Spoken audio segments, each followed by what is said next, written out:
All right, so Hudson and Olivia and Kian, they're at the Creation Museum at the moment, and Asher and I, we're here at the Ark Encounter.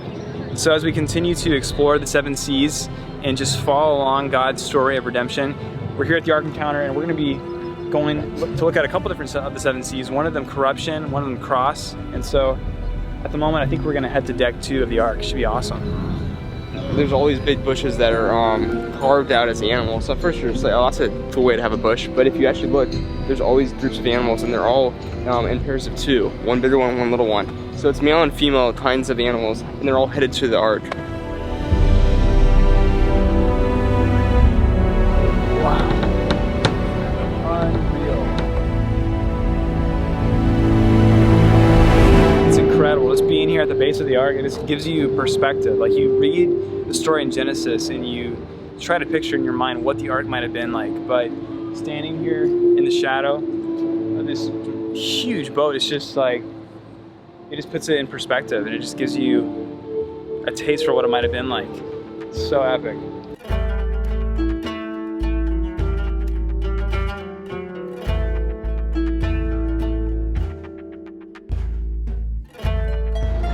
In the beginning, we read that God created the world in a state of perfection. Nothing from God's hand is anything less than perfection. So God created this world beautiful for people. He positioned Adam and Eve, his image bearers, his vice regents, in this beautiful garden. And then he gave them the creation mandate, this job to be fruitful and multiply and fill the world with image bearers of God. I mean, it sounds perfect, and it was.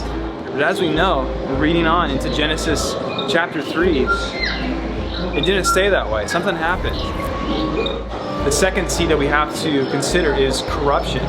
It's man's fall into sin. God created this perfect world for Adam and Eve. He placed them there, and he gave them one specific command. That was not to eat from this tree of the knowledge of good and evil. And yet, Adam and Eve, seduced by an enemy, Satan, in the form of a serpent, were challenged. Satan challenged the authority of God's word and tempted them. And desiring to be like God himself, Adam and his wife partook of that fruit. They ate it, and their eyes were opened. And in that moment, they went from being in perfect relationship with God, friends with God, to enemies. That was corruption. That was the first sin. And from that point on, everyone born of Adam and Eve would be born into that state, in the state of corruption and sin, needing a savior, needing someone to come and restore that broken relationship with God. This is absolutely tragic. This is right where Adam and Eve are separated from God. Obviously they didn't die right there on the spot, but from that moment of first sin, they were separated from their life's works, separated from God forever. And so they started slowly dying. But we see God's mercy and goodness even in this darkest hour, because already he's promising that one day he'll send a deliverer that will conquer sin and death, crush the head of Satan, and save them from their sins.